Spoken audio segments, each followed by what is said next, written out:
Bonjour et bienvenue sur la chaîne YouTube de Cryptost.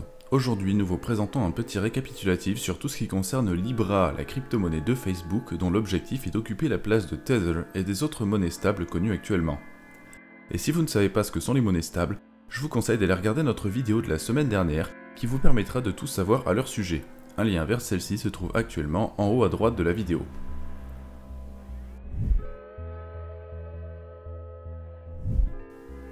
Le projet Libra a commencé en mai 2019, ou en tout cas c'est à ce moment-là qu'il a été révélé au public.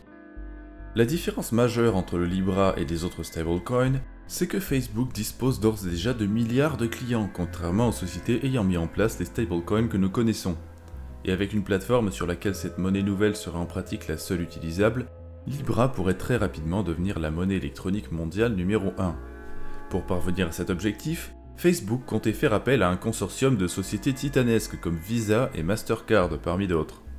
Et le système ne devait pas seulement avoir un usage de monnaie, mais aussi permettre un changement du modèle utilisé pour les publicités, avec un modèle calqué en fait sur celui du Basic Attention Token, que vous connaissez déjà certainement si vous regardez nos vidéos. Suite à cette annonce, Facebook a immédiatement recruté des grands noms, comme des scientifiques du célèbre MIT ou deux anciens employés de Coinbase, la plateforme d'échange de crypto la plus connue aux États-Unis. Un mois après, en juin 2019, des informations supplémentaires ont été publiées par Facebook. Le nom Libra a été confirmé et il a été indiqué que cette monnaie serait utilisée sur tous les réseaux sociaux appartenant à Facebook. Quelques jours après, à la mi-juin, plusieurs sociétés ont indiqué participer à ce projet. Parmi les plus connues, on trouve Visa, Mastercard, PayPal et Uber. Elles devaient alors toutes faire partie, avec Facebook, d'une nouvelle association Libra, créée pour deux raisons essentielles. D'abord, convaincre le monde que Mark Zuckerberg n'a pas tant d'influence que ça sur Libra. Et ensuite, constituer une liste de participants au réseau qui seraient les seuls à pouvoir valider des transactions. À l'époque, le projet Libra devrait aboutir avec un lancement au premier trimestre 2020. Comme nous le savons aujourd'hui, ce lancement n'a pas eu lieu pour l'instant et le premier trimestre 2020 est terminé depuis longtemps. Alors, que s'est-il passé exactement ?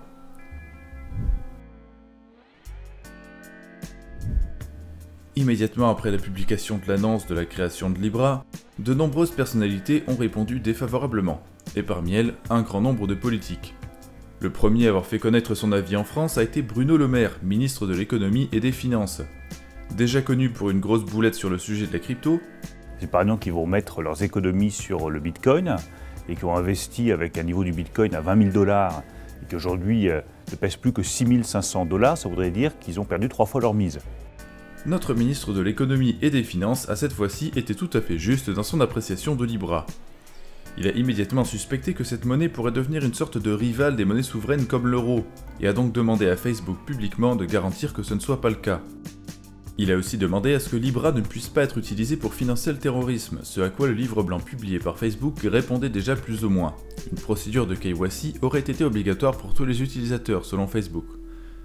Quoi qu'il en soit, le ministre a également demandé à ce qu'il soit établi un rapport des gouverneurs de banque centrale du G7 pour clarifier la situation. Et en septembre 2019, il a même proposé qu'une monnaie électronique publique française soit créée pour contrer Libra. En juin 2019, d'autres personnalités et entités s'étaient exprimées rapidement sur la question de Libra. Jack Dorsey, par exemple, cofondateur de Twitter, estimait que Libra était inintéressant et trop centralisé, et que ce projet n'a aucun intérêt face aux crypto-monnaies qui existent déjà. Anatoly Exakov, président de la commission de la Douma russe sur les marchés financiers, a déclaré que la Russie interdira peut-être l'usage du Libra sur son territoire. Et au Royaume-Uni, le gouverneur de la Banque d'Angleterre a déclaré que le projet Libra devrait faire l'objet d'une surveillance particulièrement étroite. Le dimanche 23 juin, la Banque des règlements internationaux a même publié un rapport indiquant qu'il fallait se méfier de ce genre de projet provenant de grosses sociétés américaines. Un peu plus tard, en juillet, la Chine a carrément annoncé être en train de développer sa propre crypto-monnaie nationale pour contrer celle de Facebook. Ayant reconnu l'importance d'être le premier sur le marché, le gouvernement chinois a travaillé très vite.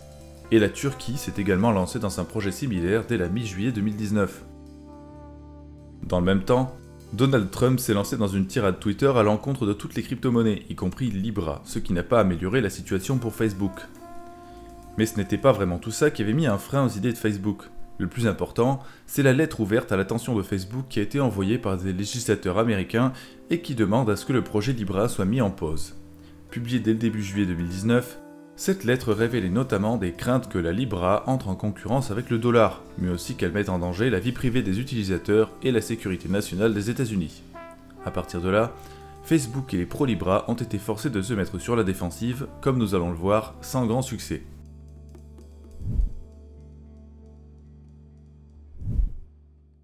À partir de juillet 2019, une sorte de combat médiatique a eu lieu autour de Libra.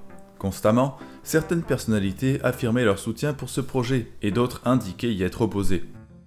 Les frères Winklevoss, par exemple, propriétaires de la plateforme Gemini et tous deux némésis de Mark Zuckerberg, si l'on peut dire ainsi, se sont pourtant tous les deux rangés du côté de Libra, qui est le projet de leur adversaire. De la même manière, le président d'eBay a fait l'éloge du projet Libra, et eBay a d'ailleurs rejoint l'association Libra. Mark Zuckerberg, évidemment, s'est également exprimé pour défendre son projet à plusieurs reprises. Et de l'autre côté, les accusations fusent. Libra est accusé de plagiat par un membre du MIT au cours d'un entretien avec CoinDesk. Un peu plus tard, le Sénat américain a également critiqué lourdement Libra, déclarant que Facebook ne méritait pas sa confiance et comparant l'entreprise à un bébé jouant avec des allumettes, sans oublier de rappeler le passé de Facebook et les problèmes qu'il y a déjà eu vis-à-vis de la vie privée.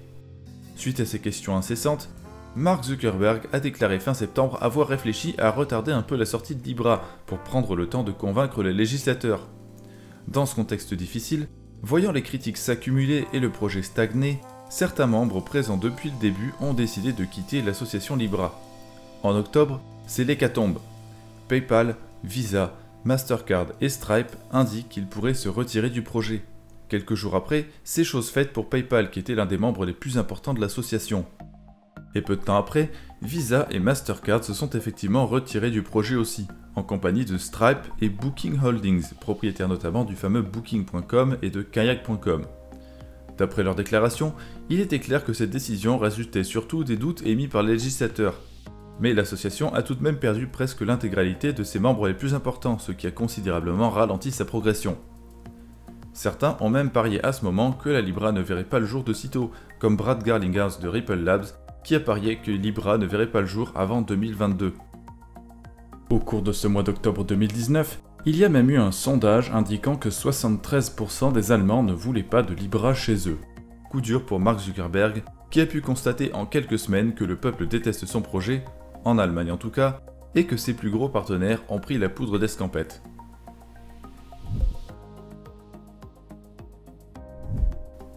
Après quelques mois de flottement sans événement important autre que le départ de Vodafone en février 2020, Libra a continué d'avancer dans son coin jusqu'à ce qu'un concurrent basé sur un modèle similaire apparaisse en mars, le projet Celo.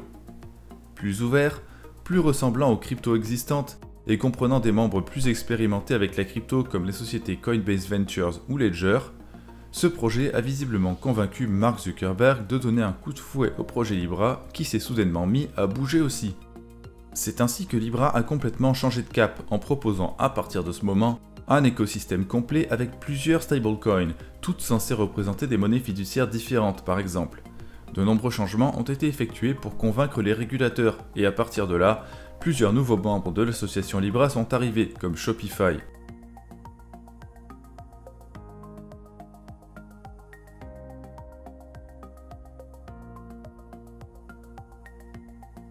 Et c'est là que nous en sommes en août 2020. Libra commence à se relever après plusieurs mois de flottement et de discussions avec les régulateurs, dans un monde où désormais, le projet a en face de lui un concurrent majeur composé d'autres sociétés intéressées par la création d'une monnaie globale. Et pour couronner le tout, plusieurs gouvernements se sont mis à expérimenter pour mettre en place leur propre monnaie électronique dès la fin 2019. Que ce soit la Chine, les États-Unis, l'Allemagne ou la France, tous ont pour objectif de mettre en place des monnaies fiduciaires électroniques.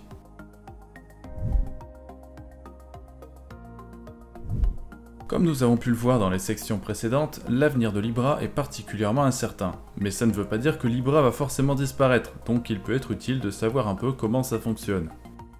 En fait, Libra est un réseau de monnaie électronique tout à fait classique, reposant sur un consensus de type BFT, c'est-à-dire qu'il faut avoir la foi et être persuadé que la majorité des participants sont honnêtes. Elle ne demande ni preuve de travail ni preuve d'enjeu. La simple identité des participants est suffisante pour justifier de leur droit de participer. L'organisation du réseau sera assez simple. Comme je l'ai mentionné précédemment, les seuls validateurs autorisés seront les membres de l'association Libra, c'est-à-dire des grosses sociétés ayant payé un ticket d'entrée dont le prix minimum est de 10 millions de dollars.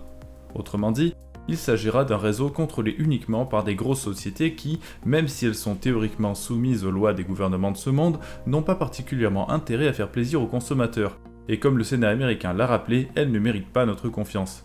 Je suis déjà certain que Facebook se servira de Libra comme d'un outil pour forcer ses utilisateurs à rester sur sa plateforme. Mais ça n'est pour l'instant que de la spéculation, et nous allons nous contenter des faits. Le système Libra, donc, sera contrôlé par des grosses sociétés. Il reposera, depuis la dernière modification du livre blanc, sur plusieurs monnaies stables, chacune représentant une monnaie fiduciaire telle que l'euro ou le dollar. Alors qu'au tout début de Libra, il ne devait y avoir que la monnaie Libra, il va maintenant y avoir un Libra euro, un Libra USD, un Libra GBP, etc.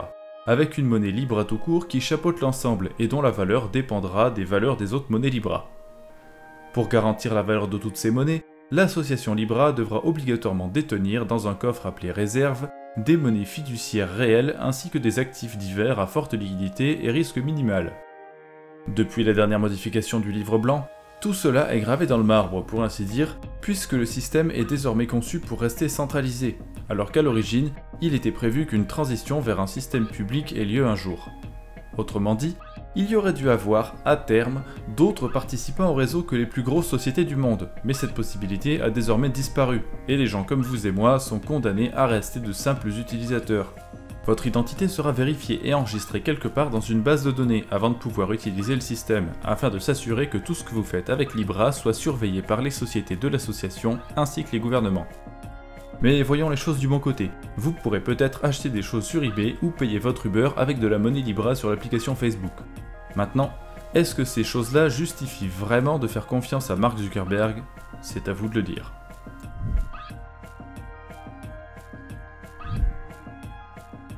Merci d'avoir regardé jusqu'au bout, j'attends vos questions et vos avis en commentaire, et à bientôt pour la prochaine vidéo.